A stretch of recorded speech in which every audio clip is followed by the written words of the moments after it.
For 5 years now, tayo sa Farm to Table, lagi nating pinapakita sa mga food explorers natin is paano i-utilize yung mga ingredients na available sa paligid-ligid. Ngayon naman naisip nating mag-focus doon sa isa sa mga humble ingredients na available kahit saan, mura, at saka maraming pwedeng lutuin. Kaya naisip natin mag-focus doon sa ating itlog.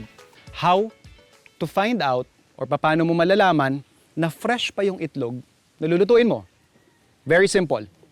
You have your egg, you have your water, you just have to dunk it sa bowl ng water. So kapag nakalubog pa rin siya, magandang senyales yan.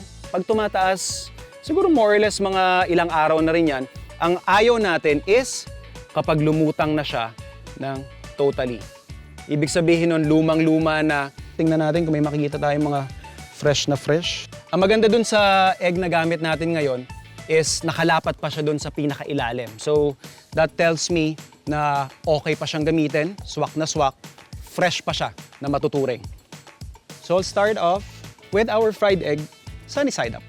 Mas maganda to kung siguro kung lalo na kapag nag-uumpisa ka and non-stick pan yung gamit mo. Pag mga gantong carbon steel yung gamit natin, you just have to siguro increase yung temperature.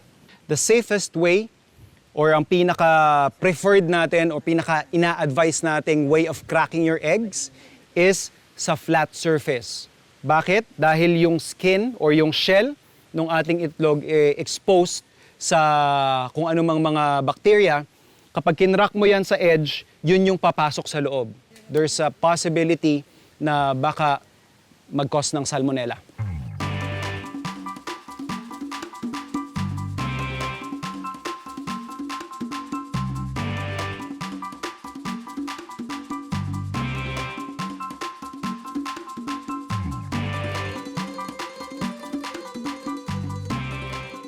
So for me, ito yung sinasabi nating perfect execution. Matingkad yung pagkaputi niya, and dahil we're aiming for over easy, ito yung ating egg yolk malasadong-malasado pa. So that's the first dish natin for our egg. Next up naman natin, yung ating over medium.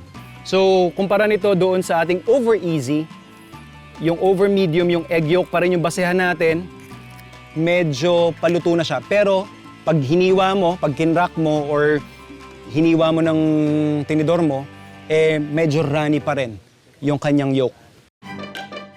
Yung iba na chefs, ang tinuturo is fini-flip for 3 seconds. Pero ang problema ko kasi doon, based on experience, pag minsan fini-flip mo, nababasag yung egg yolk. So nasisira yung presentation. The easiest way for me is baste it hanggang makuha mo yung doneness na hinahabol natin. Since ako na yung doneness na gusto ko, i-plate na rin natin siya. And yung parang pinaka-paborito ng mas marami kong kakilala, yung well done o over hard. Now, instead of basting it, another technique that we also do sa hotel pag may egg station kami doon during buffet is cover.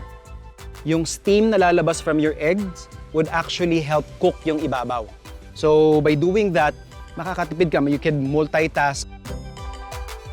So after a few minutes, yun na yung ating well done. Kita natin, wala nang malambot na part. And of course, ito, personal favorite ko, yung Pinoy style sunny side up. Yung tostado yung gilid, tapos malasado yung gitna. Ito naman, medyo kailangan rock and roll ka na. It requires na mas mataas yung temperature para makuha mo yung crispy na gilid.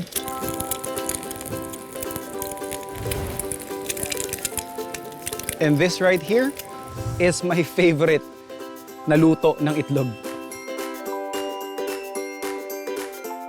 So marami na tayong na-pair ng mga dishes kung saan pag nilagyan mo ng itlog, na-elevate yung putahe. Meron pa akong isang bala dyan. Meron tayong smashed burger na gagawin. Papalamanan natin ng sunny side up. Pinoy style, syempre. So we have here ground beef, ground pork. Pagsamahin lang natin. Season natin ng salt. Medyo mas matabang yung timpla ko doon sa ating patty kasi gusto ko habang fina-fry natin siya, doon ko ilalagay yung rest of the seasoning. Pepper, of course. Massage lang natin yan. So, ganun lang yung seasoning natin. Ngayon, anong pagkakaiba ng ating smashed burger versus your ordinary burger? Papakita ko sa inyo. So, ito yung ating patty.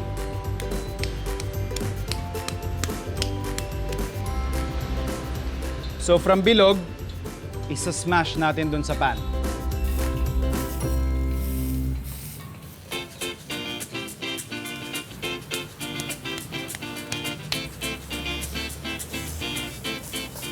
Then, season natin yung ibabaw. Tayo lang natin maluto.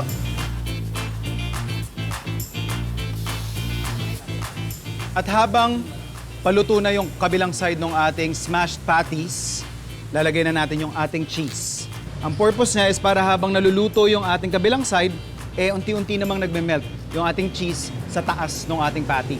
Ito namang ating burger buns, papahira na natin ng mayonnaise. You have the option kung gusto nyo pa siyang itosta. Pero ako, since mainit pa yung ating mga palaman, satisfied na ako doon. And also, while still waiting, lulubog na natin yung ating garnish pa na french fries. Just to add a little bit of freshness doon sa ating burgers, lagyan lang natin ng lettuce.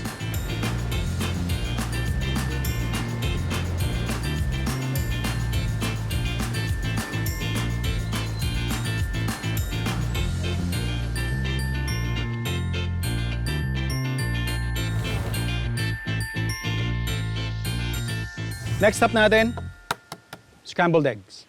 And I think one of the mas sinusunod sa mundo ng kulinarya ay yung tinuturo ni Gordon Ramsay. Yung malasado yung ibabaw, tapos hindi sunog-sunog or tostado yung paligid. Kumbaga, pantay pa rin siya. Pour in. And make sure na i-whisk nyo kaagad. Kapag medyo mainit yung temperature, what you could always do is tanggalin siya sa heat, sa source ng heat.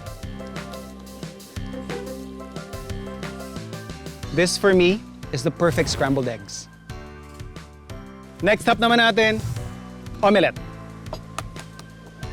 So, omelette, siguro ang una nating may isip kapag omelette, ito yung may filling. But in fact, yung omelette is basically just folded scrambled eggs. Pag gantong medyo mataas ng kaunti yung temperature, make sure na nakaabang ka na or yung tool mo para hindi magtutong or mamuo ka agad, yung pinakailalim.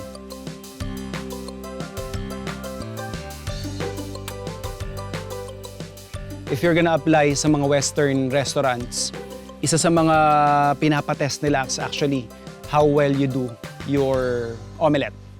So we fold it, we make sure na yung ilalim is somehow set na before you start folding. So first fold and then tutulungan lang natin yan.